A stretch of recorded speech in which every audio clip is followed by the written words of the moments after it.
પોતાના આગવા અંદાજ માટે જાણીતા પીએમ મોદીએ માણી સ્કૂબા ડાઇવની મજા। દ્વારકાના પંચકુઈ બીચ પર પીએમ મોદીએ સ્કૂબા ડાઇવનો આનંદ માણ્યો।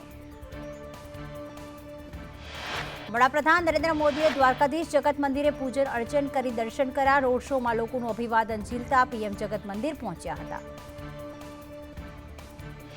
પ્રધાનમંત્રી નરેન્દ્ર મોદીના હસ્તે તેમના ડ્રીમ પ્રોજેક્ટ ઓખા બેટ દ્વારકાને જોડતા સુદર્શન સેતુનું લોકાર્પણ કરવામાં આવ્યું। તો રાજકોટમાં પીએમના આગમનને લઈને લોખંડી સુરક્ષા વ્યવસ્થા, ટ્રાફિક નિયમ માટે 1376 જવાનો તૈનાત, એસપીજી, એનએસજી ઉચ્ચ અધિકારી તૈનાત।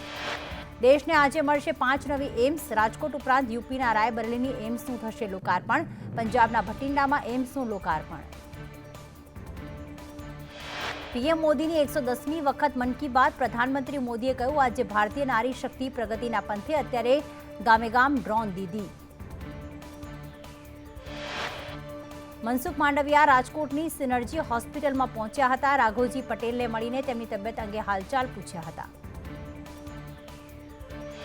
અમદાવાદ અંધજન મંડળમાં યોજાઈ અનોખી કાર રેલી। પ્રજ્ઞાચક્ષુ વ્યક્તિઓએ કારના ચાલકને કયા રસ્તે જવું, કઈ બાજુ ટર્ન લેવો તેનું માર્ગદર્શન આપ્યું।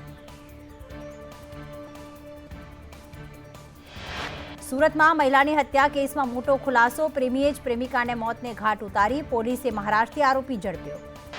રાજ્યમાં ઠંડીનો ચમકારો યથાવત। પવનની ગતિમાં વધારો થતાં ઠંડીનું જોર વધ્યું। રાજ્યમાં 2 થી 3 ડિગ્રી તાપમાનનો પારો ગગડ્યો।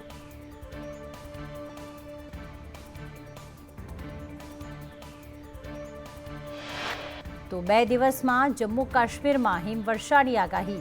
પશ્ચિમ હિમાલય ક્ષેત્રના હવામાનમાં ફરી એક વખત ફેરફાર। જેટ સ્ટ્રીમ પવનો ઘટવાના કારણે વેસ્ટર્ન ડિસ્ટર્બન્સ હાલમાં થયું છે સક્રિય।